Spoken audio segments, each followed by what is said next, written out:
വിശപ്പാണ് എൻ്റെ പ്രശ്നം. ബഹുമാനപ്പെട്ട നാട്ടുകാരെ, 1946-47 കാലഘട്ടങ്ങളിൽ മഹാത്മാഗാന്ധിജിക്ക് വിശന്നിട്ടില്ലേ? എന്തിനേറെ പറയുന്നു, പണ്ഡിറ്റ് ജവഹർലാൽ നെഹ്റു പോലും വിശന്നിട്ടില്ലയോ എന്ന് ഈ അവസരത്തിൽ ഞാൻ ചോദിച്ചു പോവുകയാണ്. വിശപ്പ് എന്നത് ഒരാഗോള പ്രതിഭാസമാകുന്നു. ഈ കവലപ്രസംഗം കൊണ്ടോ മാധ്യമങ്ങളിലെ പാചകക്കുറിപ്പുകൾ കൊണ്ടോ വിശപ്പിന് പരിഹാരമല്ല. വിശപ്പ് ഒരു ആഗോള പ്രതിഭാസമാണ്.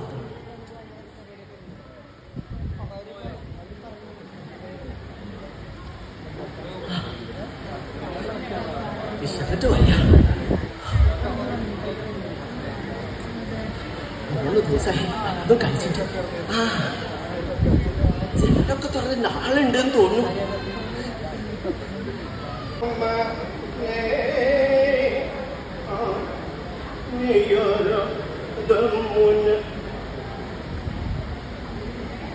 അമ്മൂക്കെ അമ്മൂക്കെ ഇങ്ങോട്ട് വരിക, ഇങ്ങോട്ട് വരിക. ഇലയിൽ നോക്കുക, അവയിലുണ്ടോ, ശർക്കരപ്പേരുണ്ടോ, പുളിയഞ്ചിയുണ്ട്, അച്ചാറുണ്ട്. ഇതെന്താ സ്ഥാന പച്ചടിയുടെ മതി മതി. ഇതൊക്കെ ഇങ്ങനെ ആവശ്യമുണ്ടായിട്ടൊക്കെ ഇതൊക്കെ കൂടി ഇങ്ങനെ കാണുമ്പോ മനസ്സിനൊരു സുഖം. ഓ അയ്യോ,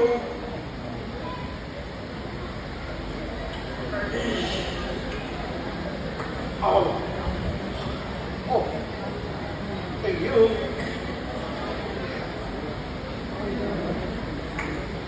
ഓ അമ്മുടിയെ സദ്യ ഗംഭീരായിരുന്നു.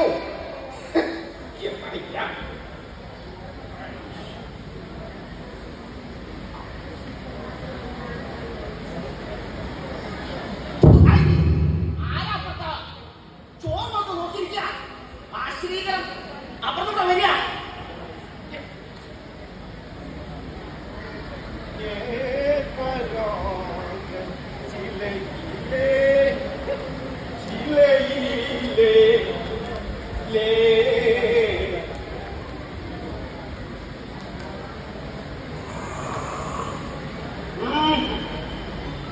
എന്താ വട്ടം ഇവിടെ വന്നയാ?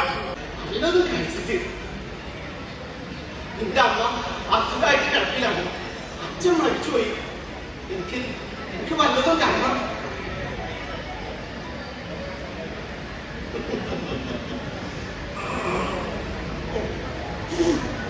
കുട്ടിയെ അച്ഛൻ മരിക്കൂലേ? നന്നായി ഒരു തെണ്ടിയാവന് പറഞ്ഞല്ലോ. അങ്ങനെ പറയുന്നത് എന്റെ അച്ഛൻ തെണ്ടിയാക്കില്ല.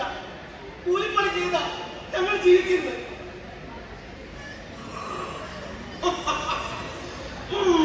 ആയിക്കോട്ടെ കുട്ടിയെ, അവരെ സഹായിച്ചു നമ്മൾ കൂട്ടുക.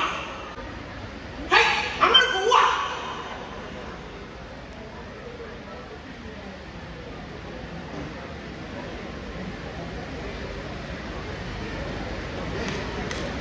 ഈ വീട്ടിൽ എന്തെങ്കിലും കിട്ടാൻ മതിയായി.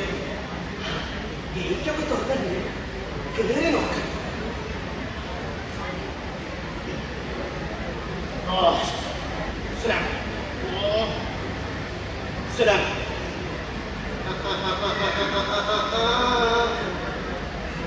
ഇതെത്തടാ, ഇതെത്തി.